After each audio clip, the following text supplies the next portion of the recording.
Bom, pessoal, fazer um balanço aí das duas viagens que eu fiz, né? Fui para Campinas fazer um evento para basicamente advogados e alguns outros personagens ali.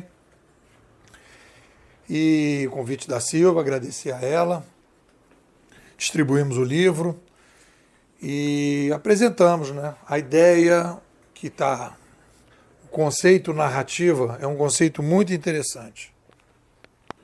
A ideia que a gente tem, eu acho fundamental, ter uma narrativa, que a gente possa chamar de narrativa coletiva, para a compreensão do digital, né, em que a gente tem uma narrativa coletiva obsoleta, as organizações estão trabalhando, as pessoas, os profissionais das organizações, estão trabalhando com uma narrativa em relação ao ser humano obsoleta, que a gente precisa ter uma nova visão de como nós sobrevivemos ao longo do tempo. E aí a gente vai fazer as revisões todas e apresentar uma nova narrativa. O que a gente está dizendo, e eu percebo que a gente vai ganhando espaço nesses ambientes, é dizer o seguinte: as pessoas estão apostando no lado errado. As pessoas estão dizendo assim, o diferencial competitivo é correr atrás e implantar as novas tecnologias e preparar a equipe para uma mentalidade que ninguém sabe exatamente qual é, para fazer a tal da transformação digital, que é trans para uma nova formação, que a pessoa não sabe que formação é essa. E aí a pessoa não consegue modular o investimento em digitalização e uberização, acha que fazer digitalização é o suficiente para esse novo mundo digital e que não há possibilidade nenhuma de uberização no mercado dele. Pode ser que isso aconteça ou talvez nem aconteça, como muita gente aqui acha que não vai acontecer.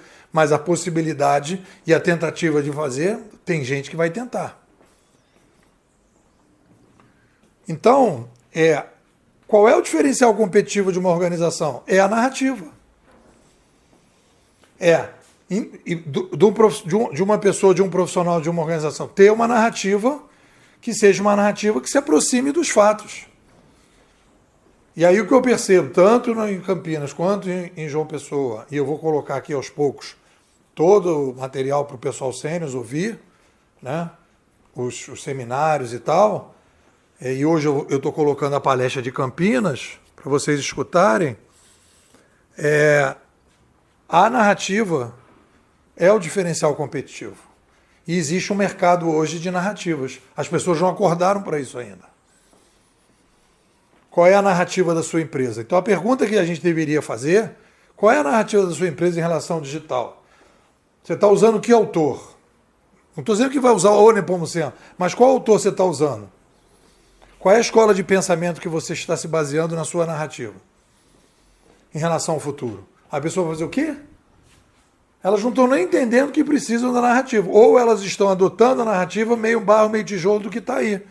Você vai ir numa empresa, o fulano, já tive uma empresa outro dia, o diretor tal adora tal livro. Então ele adotou uma narrativa de um tal livro, está influenciando todo mundo, e aquele autor daquele livro está influenciando aquela organização, e o cara não sabe que ele está adotando aquela narrativa. É a melhor narrativa? Ele sabe quais são as opções de narrativa no mercado? Então a ideia da gente ter uma escola de pensamento que desenvolve uma narrativa, que a gente percebe que existe um mercado de narrativas e que a gente tem uma narrativa, isso está sendo muito aderente. Foi aderente em Campinas, foi aderente em João Pessoa no primeiro encontro, foi aderente no segundo. E as pessoas e tal. Aí tem. Beleza, então essa é uma primeira coisa. E a segunda coisa que é importante, que eu percebo no momento que a pessoa, primeiro ela tem que passar pela ideia da narrativa. E depois, no segundo momento, aí a gente vai para a ideia de qual narrativa a gente está apresentando. Aí os 4 fatores são muito importantes. Quando você diz causante, detonante, consequente e atuante, você estrutura a narrativa dos outros também. Olha, a gente tem aqui, ó, e aí eu falo para o pessoal, gente, peçam para os outros gurus apresentar os 4 fatores para poder comparar. E eles não têm nem essa estrutura. Qual é a causa? Existe alguma causa para acontecer isso agora? E aí as pessoas não se preocupam com isso. Então, não tem uma estrutura. E a gente vai com essa vantagem. E é por causa disso, inclusive, que os outros autores, se alguém chegar, um outro autor quiser pegar a nossa narrativa, ele vai ter uma dificuldade gigantesca para encaixar a nossa narrativa, né? Porque a nossa narrativa ela tem uma estrutura, então é mais fácil com a estrutura que a gente tem pegar qualquer autor e trazer alguma coisa. Pega a Revolução Oral do Harari, pega o Motor 2 do Salib Magaldi, né? Vai pegando as coisas, isso aí é bacana, dá para pegar molinho. Pega conceitos da escola austríaca, pega coisas da Ayn Rand, vai trazendo, pega alguma coisa do McLuhan, pega alguma coisa do Pierre Levy, pega alguma coisa do Thomas Kuhn, é tranquilo. Porque você tem a estrutura, você só vai vendo onde vai encaixar.